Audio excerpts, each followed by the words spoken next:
জুমায় আমরা মসজিদে জুমা নামাজ আদায় করার জন্য যে সংগত হয়েছি, মহান রবের দরবারে শুকরিয়া আদায় করি সবাই বলে। আজকে মুহররম মাসের দ্বিতীয় জুমা। মুহররম মাস একটি ঐতিহাসিক মাস, যার মধ্যে রয়েছে কারবালা, যার মধ্যে রয়েছে আশুরা। ওই মুহররম মাসের 10 তারিখ আশুরা, যে আশুরার মধ্যে অসংখ্য নবী রাসূলের ঐতিহাসিক ঘটনা রয়েছে। সর্বশেষ কারবালার জমিনে যে ঐতিহাসিক ঘটনা ঘটেছে সেটি হচ্ছে এই মুহররম মাসের 10 তারিখ। তাহলে মুহররম মাস হচ্ছে আমাদের মাঝে একটি কুরবানির মাস। একটি কুরবানির মাস বিদায় দিয়ে আরেকটা কুরবানির মাসকে আমরা গ্রহণ করলাম, সেটি হচ্ছে মুহররম মাস। তাহলে এই মুহররম মাস খুবই গুরুত্বপূর্ণ ইবাদত বندگی করার মাস। সর্বোপরি যে আশুরা, যে আমাদের সামনে আশুরা রয়েছে, এই আশুরা হচ্ছে মুহররম মাসের 10 তারিখ। এটি ইবাদতের দিন, এটি একটি খুবই গুরুত্বপূর্ণ ফজিলতপূর্ণ দিন হচ্ছে এই আশুরা, মুহররম মাসের 10 তারিখ। মুহররম মাসের 10 তারিখ আমাদের মধ্যে রয়েছে যে রোজা রাখার বিষয়। যেই রোজা আল্লাহ রাসূল সাল্লাল্লাহু আলাইহি ওয়াসাল্লাম রেখেছিলেন, যেই রমজান মাসের রোজা ফরজ হওয়ার আগে এই মুহররম মাসের 10 তারিখের আশুরা রোজা এটা ওয়াজিব ছিল মুসলমানদের জন্য। এটা এই আশুরা মুহররম মাসের 10 তারিখ ইহুদি নাসারাও এটাকে গুরুত্ব দিত, এটাকে গুরুত্ব দেয়। তাহলে আল্লাহ রাসূল সাল্লাল্লাহু আলাইহি ওয়াসাল্লাম রমজান মাসের আগে মুহররম মাসের রোজাকে সবচেয়ে বেশি গুরুত্ব দিতেন, এটা ওয়াজিব ছিল। এবং আল্লাহ রাসূল সাল্লাল্লাহু আলাইহি ওয়াসাল্লাম সবাইকে বলেছেন এটা রোজা রাখার জন্য। পরবর্তীতে যখন রমজান মাসের রোজা ফরজ হয়ে গেল, শাহরু রমাদান আল্লাযী উনজিলা ফীহিল কুরআন হুদাল লিন-নাসি ওয়া বাইয়িনাতিন মিনাল হুদা ওয়াল ফুরকান, যখন রমজান মাস এর রোজা যখন ফরজ হলো, তখন এই আশুরা রোজা এটা নফল রোজায় পরিণত হলো। তাহলে রমজানের রোজার পর হচ্ছে আশুরা রোজার স্থান। তাহলে বলছিলাম যে কেউ যদি আশুরার রোজা এটা রাখে, তাহলে এটা এর আগে বা পরে আরেকটা রোজা রাখতে হবে, 9 তারিখ বা 11 তারিখ। যেহেতু এই আশুরার দিন ইহুদিরা রোজা রাখে, কারণ তারা এই আশুরার 10 তারিখ তারা তাদের কিতাব পেয়েছিল, তাদের নবী ঈসা আলাইহিস সালাম মুক্তি পেয়েছিলেন, বনী ইসরাইল মুক্তি পেয়েছিলেন, তাওরাত পেয়েছিলেন। এই ঐতিহাসিক ঘটনার কারণে তারা এই আশুরার দিন মুহররম মাসের 10 তারিখ তারা রোজা রাখে। এজন্য আল্লাহ রাসূল সাল্লাল্লাহু আলাইহি ওয়াসাল্লাম পরবর্তীতে মুসলমানদেরকে বললেন, তোমরা এটার খেলাফ করো, এটার বিপরীত করো। এটার বিপরীত মানে এর আগের দিন একটি রোজা রাখো, না হয় এর পরের দিন একটি রোজা রাখো। তাহলে রমজান মাসের রোজার পরে হচ্ছে মুহররম মাসের 10 তারিখের রোজা স্থান। যদি আমরা মুহররম মাসের 10 তারিখ রোজা রাখি, তাহলে এর আগেরটা অথবা এর পরেরটা রোজা রাখি। যেহেতু ইহুদিদের সাথে কী হয়, খেলাফ হয়, বিপরীত হয়। আল্লাহ রাসূল সাল্লাল্লাহু আলাইহি ওয়াসাল্লাম ইরশাদ করেন, আন্নান নবী সাল্লাল্লাহু আলাইহি ওয়াসাল্লাম লাম ইয়াকুন ইয়াদউ সিয়ামা ইয়াওম আশুরা ওয়াল আশরা ওয়া সালাসাতা আইয়ামিন মিন কুল্লি শাহর। আল্লাহ রাসূল সাল্লাল্লাহু আলাইহি ওয়াসাল্লাম আশুরার 10 তারিখ এটা রোজা রাখতেন, ওয়া সালাসাতি আইয়ামিন মিন কুল্লি শাহর, এবং প্রত্যেক মাসে 3টা রোজা রাখতেন, যেটা আইয়ামে 20 বলা হয়। এই রোজাগুলো রাখতেন, আশুরা রোজা রাখতেন, এবং প্রতি মাসে 3 দিন রোজা রাখতেন। এটা আল্লাহ রাসূল সাল্লাল্লাহু আলাইহি ওয়াসাল্লামের একটি আমল, একটি সুন্নাত আমল।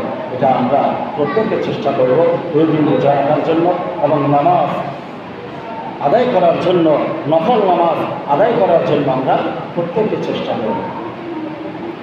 এরপরে ইবনে আব্বাস রাদিয়াল্লাহু তাআলা আনহু একটি হাদিস বর্ণনা করেছেন, সুমু ইয়াওমা আশুরা ওয়া খালিফু ফীহি আল-ইয়াহুদা।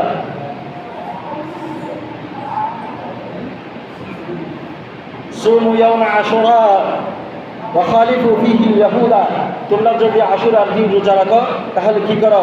ফীহি আল-ইয়াহুদা ওয়া খালিফু ফীহি আল-ইয়াহুদা, তোমরা ইহুদিদের খেলাফ করো, বিপরীত করো, ইহুদিদের মতো করে রোজা রাখিও। ক্বাবলাহু ইয়াওমান আও বা'দাহু ইয়াওমান, এর আগে রাখো না হয় পরে রাখো। তাহলে এই আশুরা 10 তারিখ, মুহররম মাসের 10 তারিখ, এটা আমাদের কাছে খুবই গুরুত্বপূর্ণ ইবাদত করার একটি দিন, উত্তম দিন হচ্ছে আশুরা। এই দিন আমরা রোজা রাখবো, নফল ইবাদত করব, নামাজ পড়ব, জিকির আজকার করব, জিয়ারত করব, যে ভালো আমলগুলো এগুলো আমরা এই দিন সবচেয়ে বেশি বেশি করবো। আর আরেকটা যেটি করব সেটা হচ্ছে সাদাকা, মানুষদেরকে, গরিবদেরকে দান সদকা করব। আল্লাহ রাসূল সাল্লাল্লাহু আলাইহি ওয়াসাল্লাম ইরশাদ করেন, মান সামা আশুরা ফাকান্নামা সামা সানাতা ওয়া মান তাসাদ্দাকা ফীহি কাসাদাকাতিস সালাত। যে ব্যক্তি এই মুহররম মাসের 10 তারিখ রোজা রাখবে, সে পুরা বছর রোজা রাখলে যে সওয়াব পাবে সেই সওয়াব তার আমলনামায় দান করা হবে। ওয়া মান তাসাদ্দাকা ফীহি কাসাদাকাতিস সালাত, যে ব্যক্তি এই মুহররম মাসের 10 তারিখ আশুরার দিন যে ব্যক্তি সদকা করবে, দান সদকা করবে, তার আমলনামায় সারা বছরের দান সদকার সওয়াব লিপিবদ্ধ হবে। সবাই বলি সুবহানাল্লাহ। তাহলে এই মুহররম মাসের রোজা, মুহররম মাসের ইবাদত, 10 মুহররম আশুরার দিনের ইবাদত খুবই গুরুত্বপূর্ণ এবং ফজিলতপূর্ণ। তাহলে এই দিন আমরা রোজা রাখবো, নামাজ পড়ব এবং কাসাদাকাতিস সালাত, এই দিন আমরা সদকা করব, সদকা, দান সদকা করব গরিবদেরকে। তাহলে এটা হচ্ছে আমাদের মধ্যে সবচেয়ে গুরুত্বপূর্ণ একটি দিন হচ্ছে মুহররম মাসের 10 তারিখ। ইবনে মাসউদ রাদিয়াল্লাহু তাআলা আনহু আল্লাহ রাসূল সাল্লাল্লাহু আলাইহি ওয়াসাল্লামের হাদিস বর্ণনা করেন, মান ওয়াসা আলা আয়ালিহি ইয়াওমা আশুরা লাম ইয়াজাল ফি সিআতি সাইল সানাতি, যে ব্যক্তি এই দিন আশুরার দিন তার পরিবারে সুন্দর খাবার, ভালো খাবার আয়োজন করবে, সেটা সদকা হিসেবে তার আমলনামায় সওয়াব লিপিবদ্ধ হবে। মান ওয়াসা আলা আয়ালিহি ইয়াওমা আশুরা লাম ইয়াজাল ফি সিআতি সাইল সানাতি, যে ব্যক্তি আশুরার দিন তার পরিবারের মধ্যে ভালো খাবার আয়োজন করবে, ভালো খাবার পরিবেশন করবে, সে এই দিন সদকা হিসেবে কীভাবে সওয়াব পাবে। তাহলে এই আশুরার দিন আমরা যেভাবে যাই, প্রত্যেকের নিজের সামর্থ্য অনুযায়ী আমরা ভালো খাবার আয়োজন করি পরিবারের, এটা একটা সওয়াবের কাজ। তাহলে এই আশুরা 10 তারিখ, মুহররম মাসের 10 তারিখ, এটি অনেক নবী রাসূলের ঘটনা ঘটেছে। অনেকে বলেছেন এটাকে আশুরা বলা হয় এজন্য যে 10 জন নবীর যে ঐতিহাসিক ঘটনা ঘটেছে এই আশুরার দিন, মুহররমের 10 তারিখ। মুহররমের 10 তারিখ 10 জন নবীর ঐতিহাসিক ঘটনা ঘটেছে, এই জন্য এটাকে আশুরা বলা হয়। আশারা থেকে, আশারা মানে 10, মুহররম মাসের এই 10 তারিখ অনেক ঘটনা ঘটেছে নবী রাসূলের। তন্মধ্যে এই দিন হযরত আদম আলাইহিস সালামের তওবা কবুল করেছেন। এই আশুরার দিন হযরত আদম আলাইহিস সালামের তওবা কবুল করেছেন আল্লাহ তাআলা। এরপর হচ্ছে ইদ্রিস আলাইহিস সালামকে আসমানে তুলে নিয়েছিলেন এই আশুরার দিন, 10 মুহররমের দিন। এরপর হচ্ছে হযরত নূহ আলাইহিস সালামের নৌকা যে জুদি পাহাড়ের মধ্যে রেখেছিল, যে মহাপ্লাবন হয়েছিল, বন্যা হয়েছিল, যে বন্যার মধ্যে সকল মানুষ ডুবে মারা গিয়েছিল, আল্লাহর গজব আসছিল, নূহ আলাইহিস সালাম তার উম্মতদেরকে নিয়ে নৌকার মধ্যে উঠছিলেন, এই ঘটনা যে নূহ আলাইহিস সালামের কিস্তি নৌকা যে এই পাহাড়ের মধ্যে, জরি পাহাড়ের মধ্যে লেগে এই নৌকার মধ্যে যারা ছিল তারা যে রেহাই পেয়েছিল এই গজব থেকে, আযাব থেকে, এটাই হচ্ছে মুহররমের 10 তারিখ। আরেকটা হচ্ছে ইব্রাহিম আলাইহিস সালাম এই মুহররমের 10 তারিখ জন্মগ্রহণ করেছেন, এবং ইব্রাহিম আলাইহিস সালামকে নমরুদের যে অগ্নিকুণ্ডের মধ্যে নিক্ষেপ করেছিল সেই ঘটনাও এই মুহররমের 10 তারিখ। আমরা জানি যে নমরুদ ইব্রাহিম আলাইহিস সালামকে অগ্নিকুণ্ডের মধ্যে নিক্ষেপ করেছিল, সেই মহান অগ্নিকুণ্ড এটা কিসে পরিণত হয়ে গেছিল? ঠান্ডা। এমন ঠান্ডা যে ঠান্ডা আবার কষ্টকর হয়, এমন ঠান্ডা না, যে ঠান্ডা মানুষের সহনীয়, সহ্যনীয়, এমন ঠান্ডায় পরিণত হয়েছিল যে কি অগ্নিকুণ্ড। অগ্নিকুণ্ড এটা এমন কুণ্ড ছিল যে অগ্নিকুণ্ডর কাছে যাওয়া যায় না। ইব্রাহিম আলাইহিস সালামকে অনেক দূর থেকে, যেটাকে সরখা বলে, সরখার মাধ্যমে অনেক দূর থেকে কোথায় অগ্নিকুণ্ডের মধ্যে নিক্ষেপ করেছিল। এই অগ্নিকুণ্ড এমন উত্তপ্ত ছিল যে অগ্নিকুণ্ডের কাছে যাওয়া যায় না। তাহলে এই ঘটনা ঘটেছিল কখন? আশুরা মুহররম মাসের 10 তারিখ। এই দিনে হযরত দাউদ আলাইহিস সালামের তওবা কবুল করেছেন এবং সুলাইমান আলাইহিস সালামের ছিনিয়ে নেওয়া রাজত্ব তিনি ফিরে পেয়েছিলেন এই আশুরা 10 তারিখ, মুহররম মাসের 10 তারিখ। তাহলে এই দিনে আইয়ুব আলাইহিস সালামের রূপ থেকে মুক্তি পেয়েছিলেন, যে আইয়ুব আলাইহিস সালামের কাছে এমন একটি রূপ হয়েছিল যেই রূপ পুরা শরীরকে খেয়ে ফেলেছিল। এটা অনেক একটা ঘটনা আছে, যেটা আইয়ুব আলাইহিস সালামের সব ধন সম্পদ নষ্ট হয়ে গিয়েছিল। আইয়ুব আলাইহিস সালামের যত স্ত্রী ছিল সব স্ত্রী তাকে ছেড়ে চলে গিয়েছিল। এমন রোগ হয়েছিল যেটা পুরা শরীরকে নষ্ট করে ফেলেছিল। শেষ পর্যন্ত যখন এই পোকাগুলা যখন জিহ্বায় আসছে, তখন আল্লাহর কাছে ফরিয়াদ করতেছে, আয় আল্লাহ, যদি আমার জিহ্বাটা নষ্ট হয়ে যায় তাহলে আমি তোমাকে ডাকতে পারবো না, তোমার ইবাদত করতে পারবো না। তখন আল্লাহ তাআলা এই আইয়ুব আলাইহিস সালামকে এই রূপ থেকে মুক্তি করেছিলেন, শেফা দিয়েছিলেন এই 10ই মুহররম। তাহলে এই দিনে হযরত মূসা আলাইহিস সালাম যে নদীতে ডুবে যে গিয়েছিলেন, ফেরাউনে যে পেছন থেকে কি করেছিল, দৌড়াইছিল, নদীর মধ্যে যে ডুবে গিয়েছিলেন, সেটাই হচ্ছে মুহররমের 10 তারিখ। যে মূসা আলাইহিস সালাম কোথায়? নদীতে, নদী পার হয়ে গিয়েছিলেন, ফেরাউনের দল নদীতে ডুবে গিয়েছিল। এটাই হচ্ছে কখন? 10ই মুহররম, মুহররমের 10 তারিখ। তাহলে এই দিনে ইউনুস আলাইহিস সালাম মাছের পেট থেকে রক্ষা পেয়েছিলেন। আমরা জানি যখন ইউনুস আলাইহিস সালাম তার কওমের নির্যাতন নিপীড়ন সহ্য করতে না পেরে যখন নিজের দেশ ত্যাগ করে চলে যাচ্ছিলেন, তখন সাগরের মধ্যে প্রতিমধ্যে কী হয়েছিল, নৌকার যাচ্ছিল না। তখন বুঝতে পারলেন তিনি নিজের দেশ, নিজের কওমকে ত্যাগ করার কারণে এই নৌকাটা আর সামনের দিকে যাচ্ছিল না। তখন নৌকার আরোহীরা ইউনুস আলাইহিস সালামকে সাগরের মধ্যে ছেড়ে দিয়েছিলেন।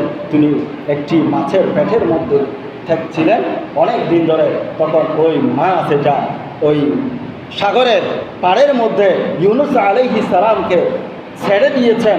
এটাই হচ্ছে 10ই মুহররম, মুহররমের 10 তারিখ। তাহলে দেখা যায় এই দিন হযরত ঈসা আলাইহিস সালামকে আসমানে উঠিয়ে নিয়েছিলেন। ঈসা আলাইহিস সালামকে যখন তার কওমরা বিতাড়িত করতেছে, তখন ঈসা আলাইহিস সালাম একটি গাছের মধ্যে ঢুকিয়ে দিয়েছিলেন। ওখান থেকে ঈসা আলাইহিস সালামকে আল্লাহ তাআলা আসমানের মধ্যে উঠিয়ে নিয়েছিলেন। এটাই হচ্ছে 10ই মুহররম, মুহররমের 10 তারিখ, আশুরার দিন। এটাই হচ্ছে। এরপর হচ্ছে একটি বর্ণনা রয়েছে আল্লাহ রাসূল সাল্লাল্লাহু আলাইহি ওয়াসাল্লামের মাগফিরাত এই দিন হয়েছিল।